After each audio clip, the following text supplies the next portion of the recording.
What is up, everybody? RandomRandomMan here, and I'm going to be reviewing the sci-fi film Edge of Tomorrow, which stars Tom Cruise, Emily Blunt, Bill Paxton, and Brendan Gleeson, and is directed by Doug Liman.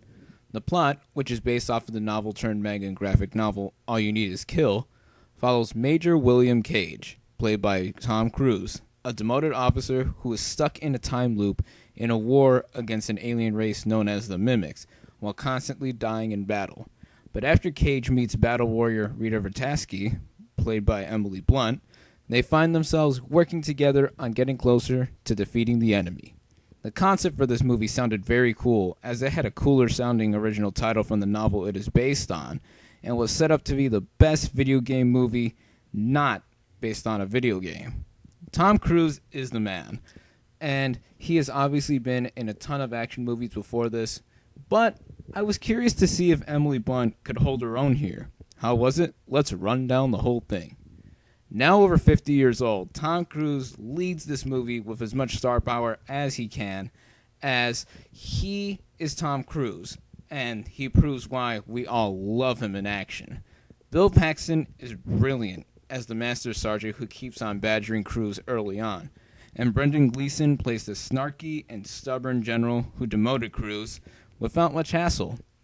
But the welcome surprise with the casting is the beautiful Emily Blunt knocking it out of the park here, being so lovely and badass at the same time, while donning the suitable nickname Full Metal Bitch. This cast and set of performances are excellent, and are just one area that makes this film superb.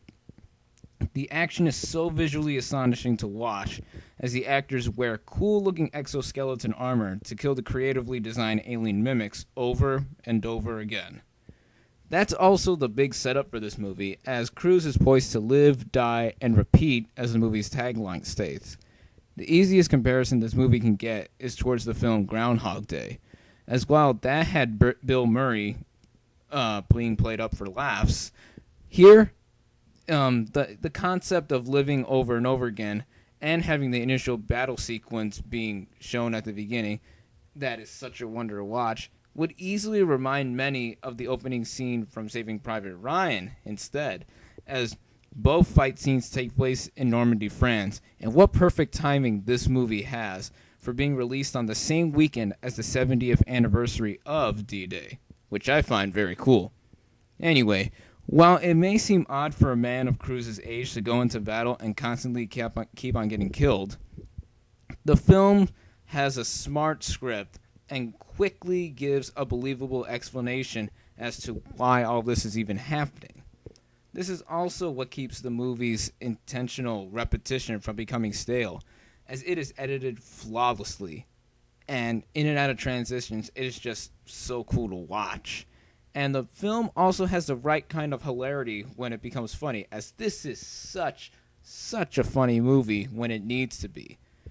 I saw this film in IMAX 3D, and yes, see it in IMAX 3D, as this is some of the best use of the technology I've ever seen, and it really does add more depth to the flick overall.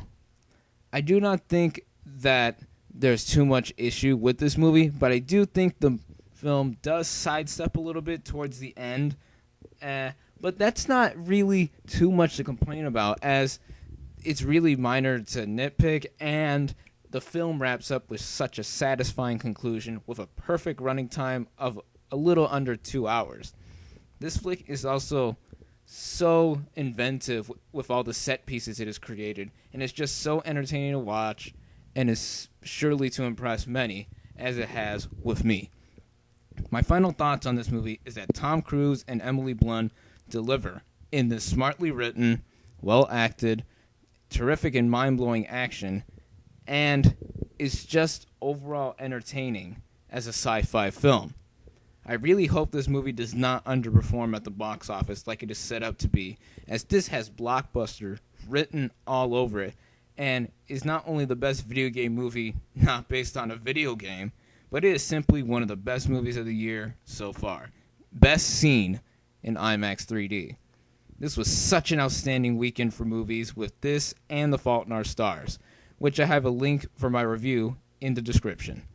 My final verdict for The Edge of Tomorrow is 4.5 out of 5 stars. Thank you all for watching, and I'll catch you later on the next movie review.